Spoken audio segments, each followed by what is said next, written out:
Sadar atau tidak, dari banyaknya titik konflik di seluruh dunia, terdapat satu negara yang namanya sering diangkat ke media, dan itu adalah Iran. Pada konflik Gaza misalnya, ketika kelompok milisi yang berada di bawah poros perlawanan melancarkan serangan, maka saat itulah nama Iran kembali disebut-sebut. Bahkan dalam konflik Rusia-Ukraina yang notabene-nya bukan negara tetangga, tetap saja menarik perhatian Iran untuk tetap menyusup ke dalam sana. Namun apa yang bisa dibaca dari setiap tindakan Iran adalah negara ini selalu berdiri sebagai lawan abadi Amerika Serikat. Hal inilah yang kemudian dianggap sebagai alasan Iran untuk melibatkan diri dengan sejumlah konflik sejauh ini.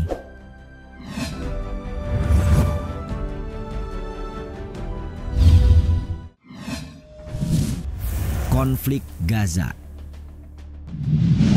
Benar bahwa Iran belum melakukan intervensi langsung dalam perang Israel-Hamas, namun negara ini tak pernah luput dari segala bentuk tuduhan konfrontasi, termasuk keterlibatannya dalam serangan awal Hamas. Pertanyaannya, mengapa nama Iran terus-terusan terseret dalam pertikaian Israel-Hamas? Kemungkinan paling pasti tentu saja karena dukungan Iran yang tak tergoyahkan terhadap poros perlawanan. Poros perlawanan sendiri merupakan aliansi kelompok-kelompok yang menentang Israel dan pengaruh AS di Timur Tengah, yang cakupannya melibatkan sejumlah milisi seperti Hamas, Hizbullah di Libanon, milisi di Irak, dan pejuang Houthi di Yaman. Belum lama ini, Hamas bahkan memuji peran Iran dalam konflik internasional yang semakin meningkat terkait jalur Gaza melalui pembicaraan dengan otoritas tertinggi Teheran pada 25 Maret lalu.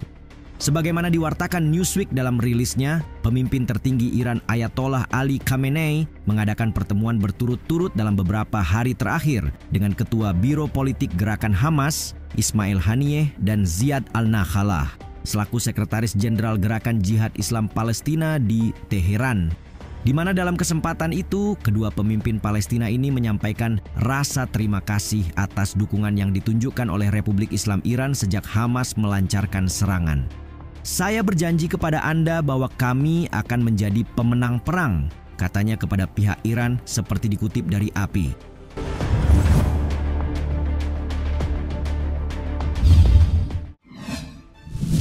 Krisis Yaman.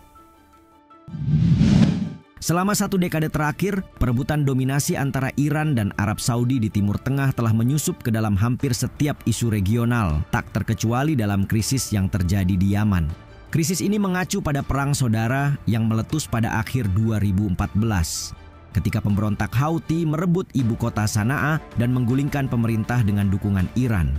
Setahun kemudian, Arab Saudi menyusup dengan menggalang aliansi 9 negara Arab untuk memulihkan pemerintahan resmi Yaman.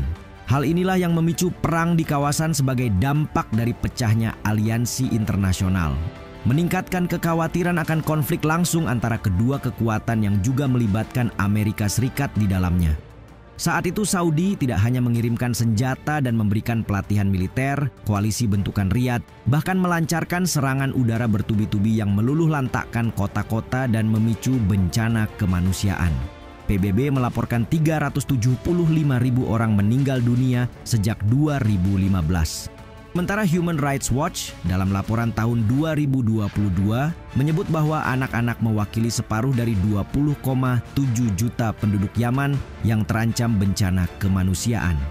Kendati demikian, World Politics Review melaporkan belum lama ini bahwa kedua pihak tampaknya mencari jalan keluar setelah memutuskan untuk kembali membangun hubungan diplomatik.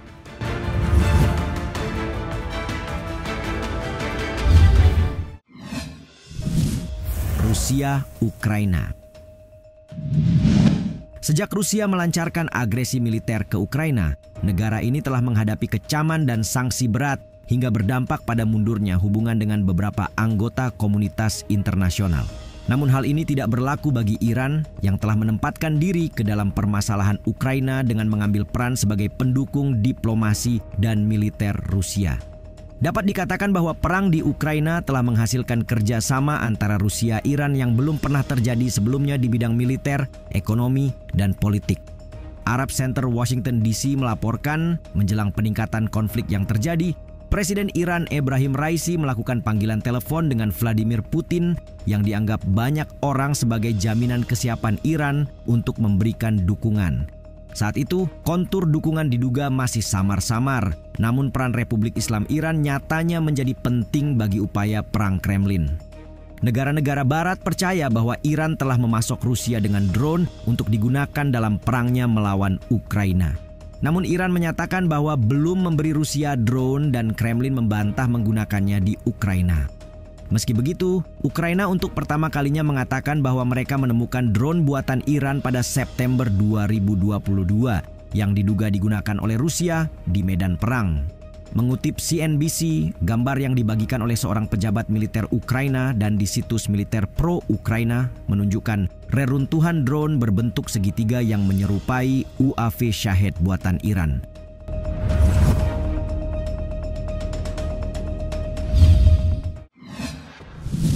Konflik saudara Suriah. Iran dan Suriah pada dasarnya merupakan sekutu strategis yang erat. Hubungan keduanya telah melewati beberapa fase, dimulai ketika struktur kekuasaan dan dinamika mulai berubah pada tahun 1980-an. Untuk selanjutnya kian erat ketika perang saudara pecah di Suriah pada tahun 2011. Iran telah memberikan dukungan yang signifikan kepada pemerintah Suriah dalam konflik ini, termasuk dukungan logistik, teknis dan keuangan, serta pelatihan hingga sejumlah pasukan tempur. Saat itu, Iran sebenarnya dihadapkan dengan dua pilihan besar, yakni memberi bantuan pada rezim atau tidak ikut campur dengan harapan rezim berikutnya tidak akan memusuhi Iran. Hingga pada akhirnya Iran memilih untuk berpihak pada rezim Presiden Bashar al-Assad, di mana pilihan mendukung rezim Suriah bersama sekutunya, Hizbullah Lebanon, membuat Teheran harus menghadapi para oposisi yang didukung oleh Amerika Serikat, Arab Saudi, dan beberapa negara Eropa. Iran memandang kelangsungan hidup pemerintah Suriah sebagai hal yang penting bagi kepentingan regionalnya. Selain ingin menyeimbangkan pengaruhnya terhadap negara-negara lain seperti Arab Saudi dan Israel, Iran juga menempatkan tujuannya sebagai negara Muslim Syiah.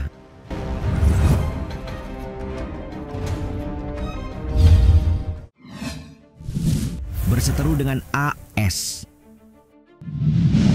Ketegangan AS dengan Iran bukan sekadar kepemilikan musuh bersama. Sebab pada gilirannya, meningkatnya ketegangan kedua negara dimulai ketika AS mencabut kesepakatan nuklir dengan Teheran tahun 2019 lalu, menyusul sanksi yang melumpuhkan setelahnya. Terlebih setelah pemimpin Iran Qasem Soleimani tewas akibat serangan udara yang dilancarkan AS ke Bandara Internasional Baghdad, Irak di tahun 2020. Melihat kembali ke belakang, hubungan AS dan Iran nyatanya telah rumit sejak 1950 yang dipicu oleh perebutan hak pengelolaan tambak minyak bumi. Saat itu, seperti dikutip dari BBC, Perdana Menteri Iran, Mohammad Mossadegh berniat menasionalisasi tambang minyak bumi yang sebagian besar dikuasai perusahaan Inggris. Namun rencana tersebut keburu digagalkan intelijen Inggris dan AS yang berniat melakukan kudeta dan menggulingkan pemerintahan Mossadegh. AS kemudian mendukung Mohammad Reza Shah sebagai pemimpin untuk menggantikan Mossadegh. Rakyat yang tidak puas dengan rezim baru kemudian memunculkan Ayatollah Khomeini sebagai rival politiknya. Sayangnya, gerakan yang dipimpin Khomeini dianggap sebagai pemberontakan yang membuatnya diasingkan. Setelah Ayatollah Khomeini kembali ke Iran, revolusi pun pecah dan rezim Reza Shah digulingkan.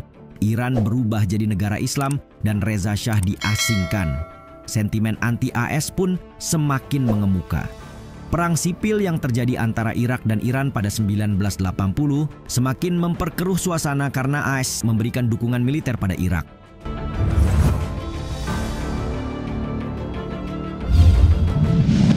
Iran berusaha menunjukkan diri sebagai negara yang paling anti terhadap AS di kawasan. Kehadirannya pun mengindikasikan kekhawatiran yang senantiasa mengancam bagi musuh, terutama karena selalu berpihak pada musuh pihak lain. Jadi, bagaimana pendapat kalian terkait keterlibatan Iran dalam sejumlah konflik?